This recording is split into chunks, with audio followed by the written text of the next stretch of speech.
Yn y cyfamser, wrth y Senedd, mae'r dinasyddion disglair yn chwilio am bobl gyffredin i ymuno yn ein cynhadaeth i ddod yn ddinasyddion disglair. Mae'r tasg yr wythnos hon yn cael ei harwain gan B, a'i uwchfawr yw cariad.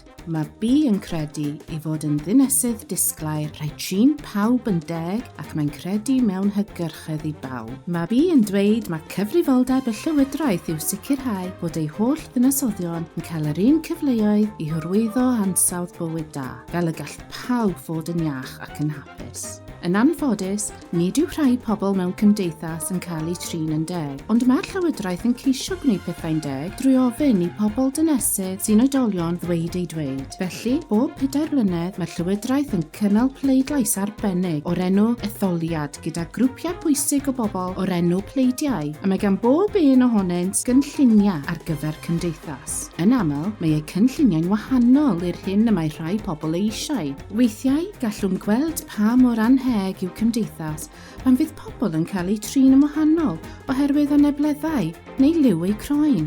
Diolch byth mae'r cyngor lleol yn sicrhau bod pawb yn gallu dweud ei dweud. Drwy gynnal pleidleisiau, maent hefyd yn gyfrifol am sicrhau bod pawb yn gwybod ac yn dilyn y gyfraith yw diogelu fel bod pawb yn cael eu trin yn gyfartal a'i cynnwys mewn cymdeithas. Mae B mor falch bod rhai pobl yn helpu eraill mewn cymdeithas drwy siarad dros pobl sy'n wahanol. Mae ein galw'n ddinasyddion disglair ac yn rhoi darn cariad eiraid. Ydych chi am fod yn ddinesydd disglair? Ym mha ffyrdd ydych chi'n meddwl y gall y llywodraeth helpu pobl i cael yr un cyfleoedd ag eraill? Gadewch i ni gael gwybod drwy dderbyn y cynhedaeth gyfraddoldeb yn eich llyfr gwaith Dynasyddion Disglair.